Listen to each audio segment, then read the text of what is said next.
है ब्रो। बोल चंपक। तुम्हें मेरे खासियत के बारे में पता है? हाँ पता है, तू मच्छर मार के खा लेता है। हाँ ये तो है ही। इसके अलावा भी मेरे अंदर एक खासियत है। क्या? मैं कुछ भी पढ़ता हूँ ना, वो मुझे हमेशा के लिए याद रहता है। मैं कभी भी कुछ भूलता नहीं हूँ। अच्छा ठीक है, तो बता तूने कल नाश्ते में क्या खाया था? हाँ बर्गर। बर्गर? आज तक तूने कभी बर्गर देखा है? मैं समझ गया, तू जाकर झाड़ू मार।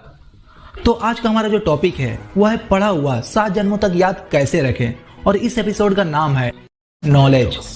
दिमाग की बत्ती जला दे। तो मेरा नाम है विशाल और आप देख रहे दी अमेजिंग नॉलेज। यहाँ पर आप सिर्फ सीखते ही नहीं बल्कि अद्भुत ज्ञान को एक्सपीरियंस भी करते हैं। तो आरंभ करते हैं आज के इस अध्याय को। Number 6, stop saying negative things.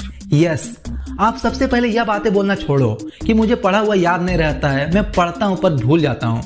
यह बात भूलने से भी ज्यादा खतरनाक है, इसलिए आप ऐसा मत बोलो। आप ठीक इसके उल्टा बोलो। आप बोलो कि मैं जो भी पढ़ता हूं वह मुझे हमेशा के लिए याद रहता है, मैं कभी भी कुछ भूलता नहीं हूं। ऐसे ही पॉजिटिव बातें बोलने से आपके ऊपर एक सकारात्मक प्रभाव पड़ेगा, जिससे आप किसी भी चीज को सच में याद रखने लगोगे। इसलिए आप हमेशा सकारात्मक बोलो। Number 5, highlight words. आपको पढ़ते समय क्या करना है कि आप जो पढ़ रहे हो उस वर्ड को ज्यादा आकर्षक बनाना है। मतलब पढ़ते समय अगर आपको ऐसा लगे कि यह सेंटेंस ज्यादा इंपॉर्टेंट है तो आपको उसे पेंसिल से या किसी कलर से अंडरलाइन कर देना है, उसे हाईलाइट कर देना है। आप इसे पेन, पेंसिल या कलर से भी कर सकते हो। बहुत से स्टडी में पता चला कि हमारा दिमाग ऐसे ही हाईलाइटेड चीजों को ज्यादा समय के लिए याद रखता है। अभी मैं आपको एक फोटो दिखाता हूँ, आप उसे देखना। तो बताओ आपका नजर सबसे पहले किस फूल पर गया? इस पीले वाले फूल पर, राइट? तो आपके दिमाग को ऐसे ही थोड़ा हटके चीजें ज्यादा पसंद है। नॉर्मल चीजें आपके दिमाग को बोरिंग लगता है। तो ऐसे ही आपको पैराग्राफ्स को हाईलाइट कर देना है। नॉर्मल टेक्स्ट के बजाय जब आपके दिमाग को पीला या लाल कलर का टेक्स्ट दिखेगा तो आपका दिमाग उसे हमेशा के लिए याद रखेगा। Number 4, read wisely. याद रखने का यह एकदम जबरदस्त तरीका है कि आप किसी भी सब्जेक्ट को समझकर पढ़ो। समझकर पढ़ने से क्या होगा कि किताब में लिखी गई बातें आपको समझ में आएगी, और जब बातें आपको समझ आएगी तो आप उसे और भी जानने की कोशिश करोगे। यह फिल्म की तरह है, जब आपको फिल्म में स्टोरी समझ में आने लगती है तो आप उसे पूरा जानने की कोशिश करते हो। फिर उसके बाद क्या होता है कि आपको पूरा फिल्म याद। फिल्म का कोई भी ऐसा पार्ट नहीं है जो आपको याद ना हो। आपको फिल्म का एक एक पार्ट, एक एक डायलॉग याद हो जाता है, और यह आपको हमेशा याद भी रहता है। बस इसी तरह समझ के पढ़ने से भी आपको किताब में लिखी गई बातें, हर एक चीज हमेशा के लिए याद रहेगी। ज्यादातर लोग क्या करते हैं कि वह याद रखने के लिए रट्टा मारते हैं। गांधी जी का जन्म 1869 में हुआ था। गांधी जी का जन्म 1869 में हुआ था। 1869, जो कि बिल्कुल सही नहीं है। रट कर याद करके आप उसे 2 दिन, 3 दिन या 10 दिन तो याद रख लोगे, लेकिन उसके बाद आप भूल जाओगे। लेकिन समझकर पढ़ने से वो आपको हमेशा के लिए याद रहेगा।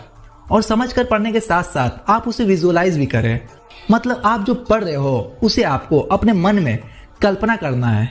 जैसे आप पढ़े कि गुलाब के फूल बहुत ही खूबसूरत होते हैं, तो आपको अपने मन में कल्पना करना है कि एक लड़की एक गुलाब के फूल को जो बहुत ही खूबसूरत है। इस तरह से आपको पढ़ते समय कल्पना करना है। समझ के पढ़ने के साथ साथ विजुअलाइज करना यह बहुत ही ज्यादा असरदार टेक्निक है। इससे आपको पढ़ा हुआ हमेशा के लिए याद रहेगा।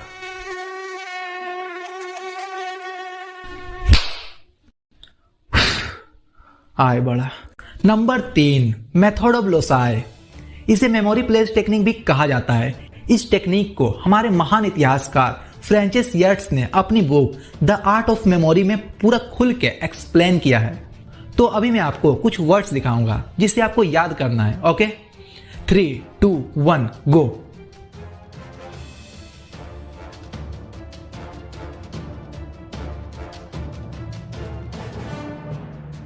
यहां पर बहुत से लोगों ने रट्टा मारा होगा। हाँ, इससे आपको याद तो हो गया होगा, लेकिन कुछ समय के लिए, कुछ समय बाद आप इसे भूल जाओगे। लेकिन इसे हमेशा के लिए याद रखने के लिए आपको एक स्टोरी टाइप में याद करना है। जैसे एक आदमी है, आदमी के बैग में पैसे हैं, उसने पैसे से जूस खरीदा और चेयर पर बैठकर टीवी देखने लगा। इस तरह से आपको एक स्टोरी क्रिएट करना है। इसे ज्यादातर लिस्ट ऑफ आइटम्स को याद रखने के लिए किया जाता है। लेकिन आप अपने दिमाग से किसी भी चीज को स्टोरी बनाकर याद रख सकते हो। स्टोरी बनाकर याद करने से आपको वह चीज जिंदगी भर याद रहेगा। Number 2, use mnemonics technique. इस टेक्निक से आप मुश्किल से भी मुश्किल चीजों को बहुत आसानी से याद रख सकते हो। पहले आप बताओ कि क्या आपको रेनबो के 7 कलर्स याद हैं? नहीं ना, तो आप इस टेक्निक से इन 7 कलर्स को कुछ ही सेकेंड्स में याद कर सकते हो।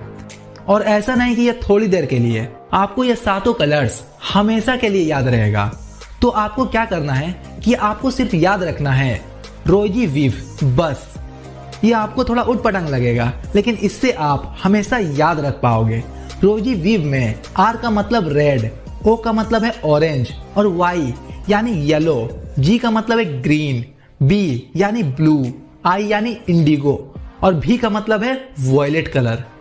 इसका एक और एग्जांपल मैं आपको देता हूं। सिंधु घाटी सभ्यता का मेन लोकेशन कहां है? इसके आंसर को याद रखने के लिए आपको सिर्फ याद रखना है गुप्त राशि। गु से गुजरात, प से पंजाब, रा से राजस्थान और सी से सिंध। आप इसे इंग्लिश में भी याद रख सकते हो। इंग्लिश में आप याद रखना GPRS, जी से गुजरात, पी से पंजाब, आर से राजस्थान और एस से सिंध। आपको जो आसान लगे आप उस हिसाब से याद रख सकते हो। यह साइंटिफिकली प्रूव्ड हो चुका है कि ऐसा करने से इंसान को जल्दी याद हो जाता है और ज्यादा समय तक याद भी रहता है। तो आप याद करने के लिए इन टेक्निक्स को यूज जरूर करना। Number 1, practice. सबसे इंपॉर्टेंट और महत्वपूर्ण बात, प्रैक्टिस। प्रैक्टिस सबसे ज्यादा इंपॉर्टेंट है। आपको इन सभी चीजों को रोज प्रैक्टिस करना है। आप एक दिन जिम जाकर सोचोगे इसकी तरह बॉडी बना ले, तो यह तो संभव नहीं है ना ब्रो। आपको पढ़ा हुआ याद रखने के लिए रोज प्रैक्टिस करना होगा। तो इन्हीं सब चीजों को आप करके पढ़ा हुआ हमेशा के लिए याद रख सकते हो।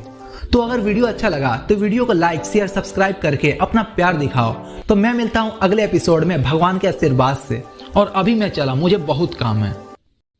अबे चंपक, तूने अभी तक झाड़ू नहीं मारी?